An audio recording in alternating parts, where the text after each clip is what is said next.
Ce conflit n'est peut-être pas une erreur. Et c'est précisément ce qui le rend dangereux. Depuis plusieurs semaines, tout le monde parle de frappe, de missiles, d'ultimatum, d'escalade. Mais personne ne pose la vraie question. Et si cette guerre n'était pas un accident? Et si elle était le résultat d'un enchaînement construit sur des années, voire des décennies? Parce qu'il y a un fait troublant. Un fait que très peu d'analyses mettent en avant. 3 acteurs majeurs, radicalement opposés en apparence, se retrouvent aujourd'hui dans une situation qu'aucun d'eux ne semble réellement chercher à éviter. L'Iran, Israël et les États-Unis, sous l'impulsion de Donald Trump. 3 intérêts différents. 3 stratégies différentes. Mais une convergence de faits. Un point de rencontre. Le conflit. Et c'est là que l'analyse change complètement. Parce qu'à partir du moment où plusieurs acteurs trouvent un intérêt, même partiel, dans une même situation, ce n'est plus une simple crise. C'est une dynamique. Une dynamique qui peut s'auto-alimenter. S'intensifier. Et surtout, devenir difficile à arrêter. Alors la question devient radicale. Sommes-nous face à une guerre subie, ou à une guerre rendue possible voire facilitée par des intérêts croisés? Bonsoir à tous. Ce que nous allons analyser ce soir demande de changer complètement de perspective. Parce que si vous regardez ce conflit uniquement à travers les événements récents, frappes, menaces, ultimatums, vous passez à côté de l'essentiel. Ce que nous observons aujourd'hui ne commence pas aujourd'hui. Cela s'inscrit dans une construction longue. Progressive. Structurée. Et pour la comprendre, il faut remonter en arrière. Pas quelques semaines. Pas quelques mois. Mais des années. Peut-être même 2 décennies. Ce qui rend cette situation particulièrement dérangeante, c'est qu'elle ne correspond pas à un schéma classique. Dans un conflit traditionnel, il y a un déclencheur. Un acteur qui attaque. Un autre qui répond. Et une escalade qui suit. Ici, la dynamique est différente. Plus diffuse. Plus ambiguë. Parce que plusieurs acteurs semblent trouver, à des degrés différents, un intérêt dans l'existence même de cette confrontation. L'Iran, confronté à des tensions internes, peut transformer une pression extérieure en facteur d'unité nationale. Israël, en affaiblissant ses adversaires régionaux, peut redessiner l'équilibre stratégique à son avantage. Et du côté américain, la posture adoptée par Donald Trump s'inscrit dans une logique où même un conflit imparfait peut produire des effets politiques et stratégiques. Cela ne signifie pas que ces acteurs ont voulu la guerre au sens classique. Mais cela signifie qu'ils ont évolué dans un environnement où cette guerre devenait progressivement possible. Tolérable. Puis probable. Et finalement, réelle. C'est ce type de dynamique que nous allons décrypter. Parce qu'elle change tout. Elle transforme un conflit en système. Un système dans lequel chaque acteur agit, réagit, s'adapte, sans forcément contrôler l'ensemble. Et c'est là que réside le danger. Dans cette première séquence, nous allons poser les bases de ce que j'appelle la structure du piège. Comment un conflit peut se construire lentement, jusqu'à devenir presque inévitable. Pour comprendre ce qui est en train de se jouer, il faut sortir de la lecture classique. Oublier l'idée d'un événement déclencheur unique. Oublier l'idée d'une erreur soudaine. Et regarder le conflit comme un processus. Un processus long. Progressif. Presque invisible. Ce que l'on appelle, en analyse stratégique, une structure de convergence. Une situation dans laquelle plusieurs trajectoires indépendantes finissent par se rejoindre. Pas parce qu'elles ont été coordonnées, mais parce qu'elles évoluent dans une même direction. C'est exactement ce que nous observons ici. Depuis plus de 20 ans, le Moyen-Orient est traversé par des tensions permanentes. Des sanctions. Des opérations indirectes. Des conflits périphériques. Des affrontements limités. Rien de totalement décisif. Mais une accumulation constante. Et dans ce type d'environnement, il se produit un phénomène particulier. Chaque acteur adapte sa stratégie à la pression qu'il subit. L'Iran développe des capacités asymétriques. Missiles. Drones. Réseaux indirects.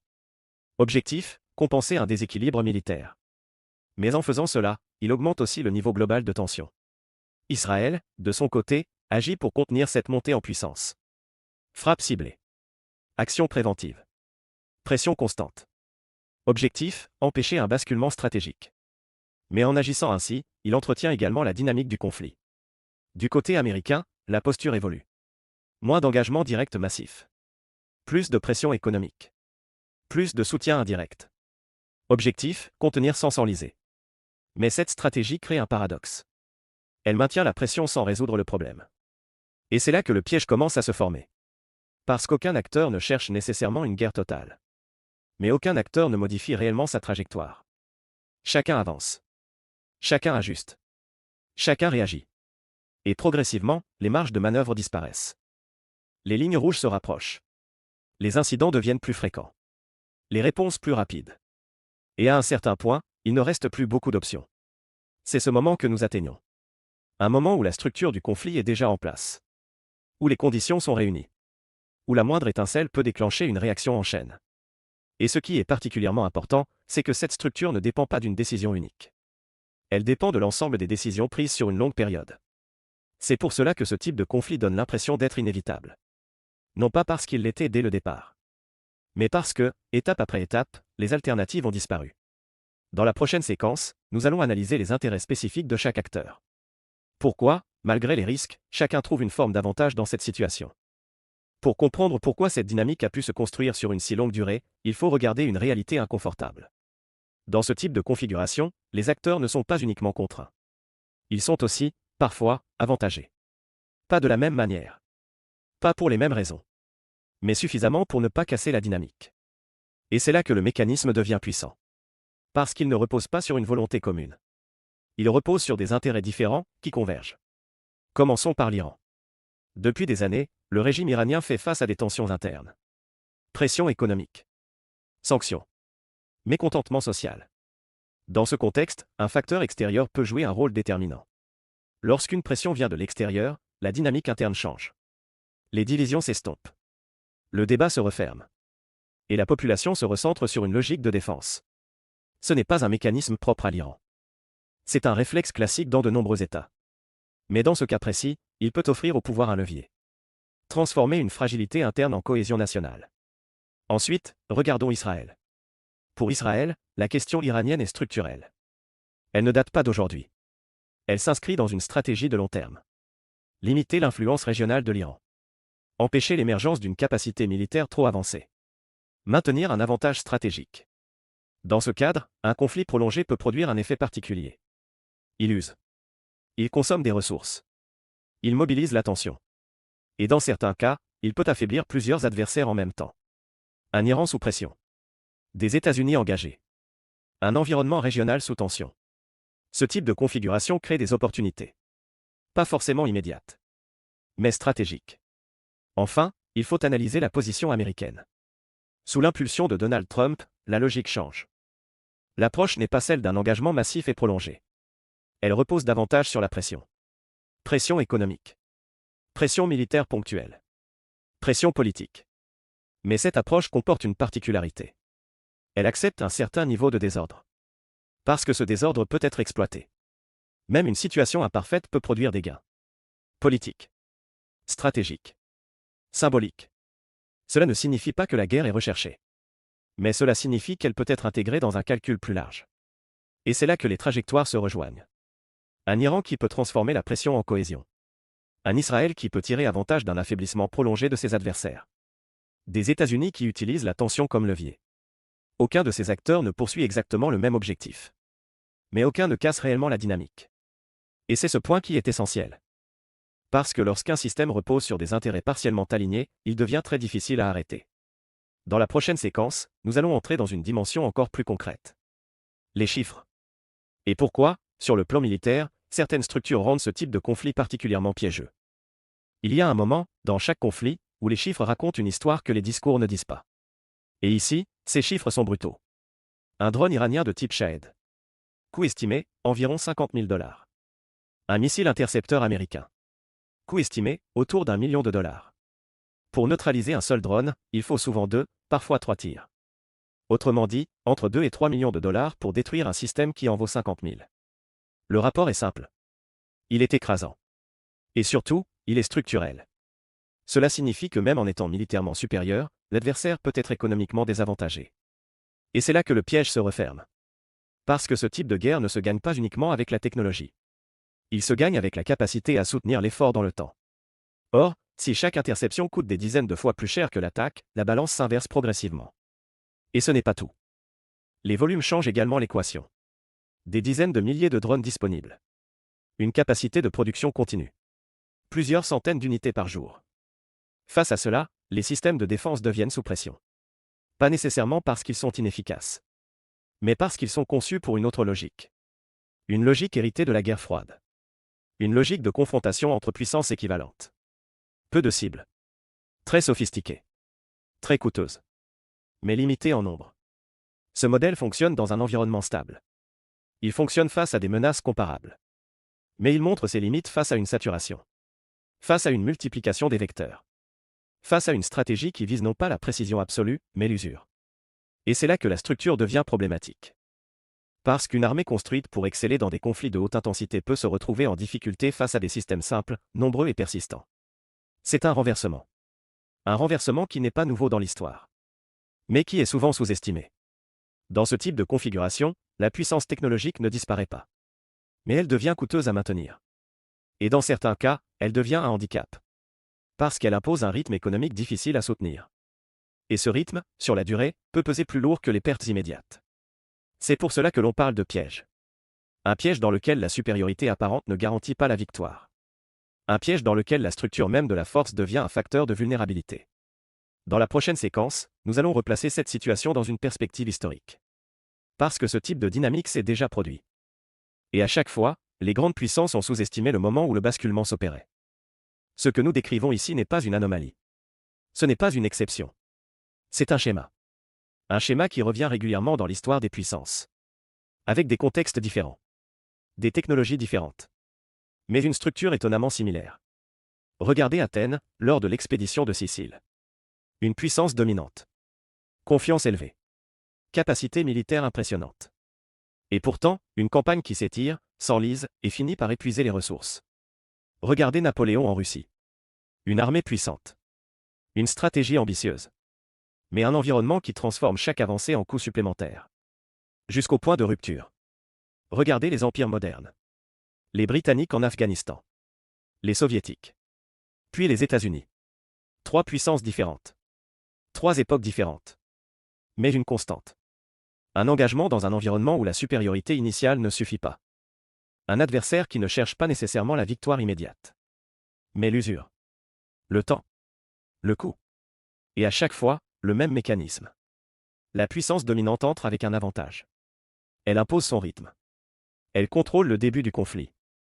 Mais progressivement, la structure change. Le terrain devient défavorable. Les coûts augmentent.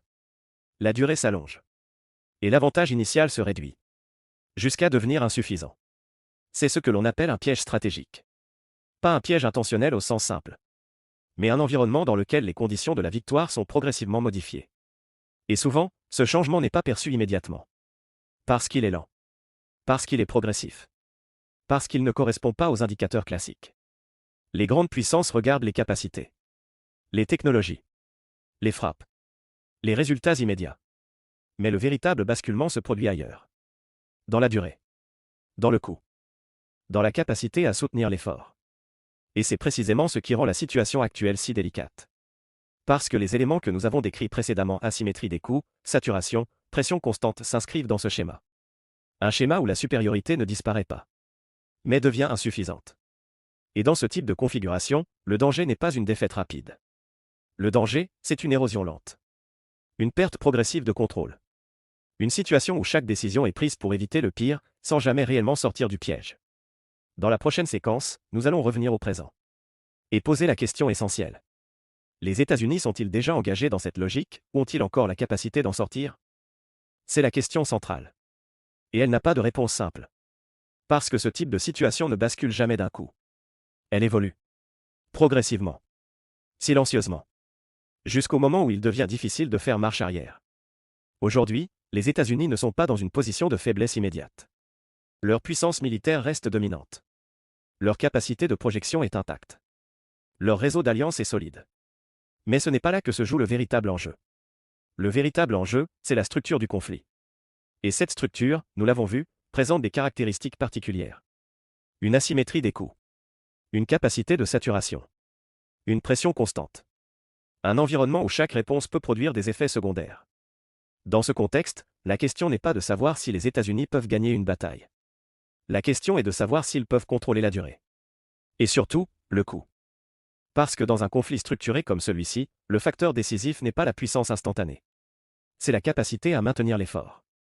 Sur le plan militaire. Sur le plan économique. Sur le plan politique. Et c'est là que la situation devient complexe. Parce que chaque option comporte un risque. Intensifier la pression, c'est augmenter le coût. Réduire la pression, c'est donner un avantage à l'adversaire. Maintenir le statu quo, c'est accepter une usure progressive. Autrement dit, il n'y a pas de solution parfaite. Il n'y a que des compromis. Et dans ce type de configuration, les décisions ne sont pas prises pour gagner immédiatement. Elles sont prises pour éviter de perdre. C'est une logique différente. Une logique défensive, même au sein d'une posture offensive. Mais cela ne signifie pas que tout est joué. Il existe toujours des marges de manœuvre. Des ajustements possibles. Des sorties partielles. La diplomatie. Les accords indirects. Les rééquilibrages régionaux. Les modifications de stratégie. Mais ces options nécessitent du temps. Et surtout, une lecture claire de la situation. Or, dans un environnement aussi tendu, cette lecture n'est jamais parfaite. Les informations sont incomplètes. Les intentions sont ambiguës. Les réactions sont difficiles à anticiper. Et c'est précisément ce qui rend la sortie du piège si difficile. Parce qu'elle suppose de ralentir dans un contexte où tout pousse à accélérer. De désescalader dans un environnement où chaque acteur teste les limites. De prendre du recul alors que la pression augmente. C'est un exercice extrêmement délicat. Et historiquement, peu de puissances ont réussi à le maîtriser parfaitement. C'est pour cela que ce moment est critique. Parce que nous ne sommes pas encore au point de rupture. Mais nous sommes suffisamment proches pour que chaque décision compte. Suffisamment proches pour que chaque erreur ait des conséquences durables. Et surtout, suffisamment avancés pour que le retour en arrière devienne de plus en plus complexe. Ce que nous venons d'analyser n'est pas une simple guerre. Ce n'est pas une confrontation classique. C'est une structure. Une structure construite lentement.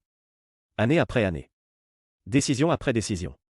Jusqu'à créer un environnement où le conflit devient non seulement possible, mais difficile à éviter. Le plus troublant dans cette situation, ce n'est pas la violence. C'est la logique. Une logique dans laquelle plusieurs acteurs, pour des raisons différentes, avancent dans une direction similaire. Sans coordination directe. Sans plan commun. Mais avec un résultat converge. Un conflit qui s'installe. Qui dure. Et qui transforme progressivement l'équilibre. C'est cela, le véritable piège. Pas un piège visible. Pas un piège immédiat. Mais un piège structurel. Un système dans lequel la puissance ne disparaît pas, mais devient moins décisive. Un système dans lequel le coût devient central. Un système dans lequel le temps travaille contre celui qui pense le maîtriser. Et l'histoire montre que ce type de dynamique est redoutable.